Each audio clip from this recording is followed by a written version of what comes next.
Over the years, I've come to have a clearer and deeper appreciation about the giftedness and the goodness that lies in the Filipino.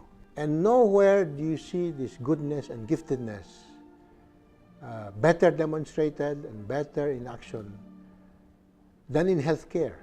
As a physician, Alfredo R.A. Bengzon has been trained to diagnose what ails a patient so that he can prescribe the appropriate cure or medical advice. But Dr. Bengzon has trained his eyes not only on what ails individuals, but also on the bigger picture of what can be done to improve the health and lives of Filipinos in general.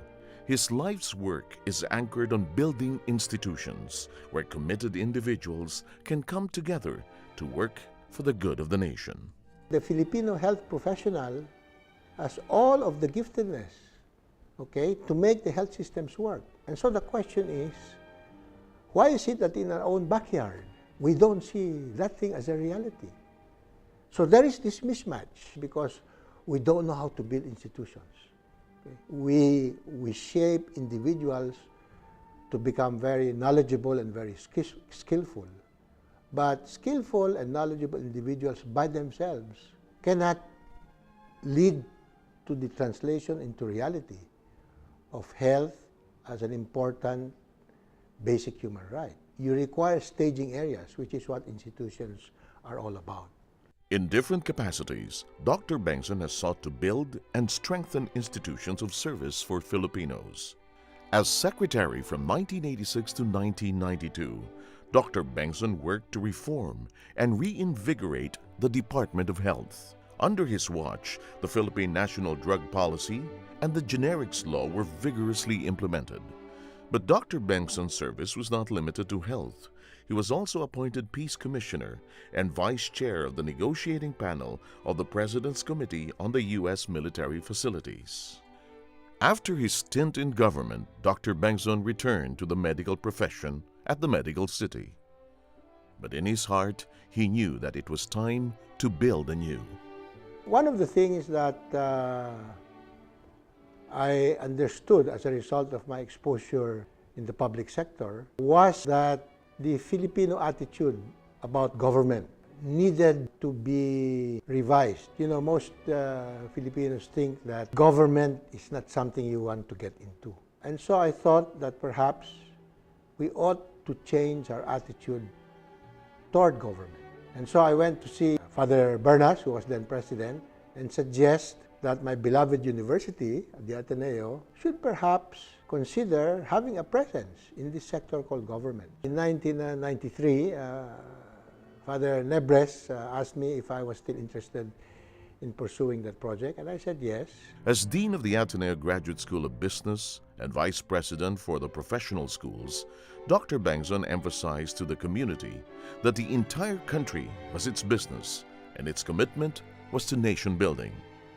The professional schools enthusiastically pursued this commitment. However, Dr. Bengzon knew that there was one more school needed to complete the service capability of the Ateneo. It was time to build the Ateneo Medical School. At that time, about 1998, 1999, the Medical City, to which I had returned, needed once more to expand and upgrade itself. As the opportunity became available in the Meralco compound, the space was larger than what we needed. And so almost as an afterthought, the people I was talking to who owned the land, I raised to them the possibility of what would you think if beside Medical City was a medical school? And then I said, what would you say if I told you that the name of the medical school would be at Ateneo Medical School? And they said, let's do it. At that point, I had absolutely no authority to say something like that. I was just fishing. Eventually, I presented to the Board of Trustees a different concept. The concept was to produce a different type of doctor.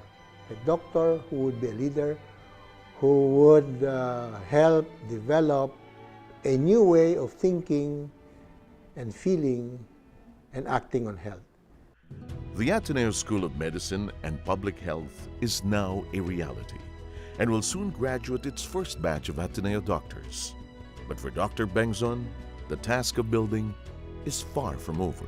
My dream and my passion is that those of us in the health sector and those of us in the Ateneo come into a recognition that this goodness and giftedness that has been given to us is both an invitation and a command to put these gifts in the service of our country and our society.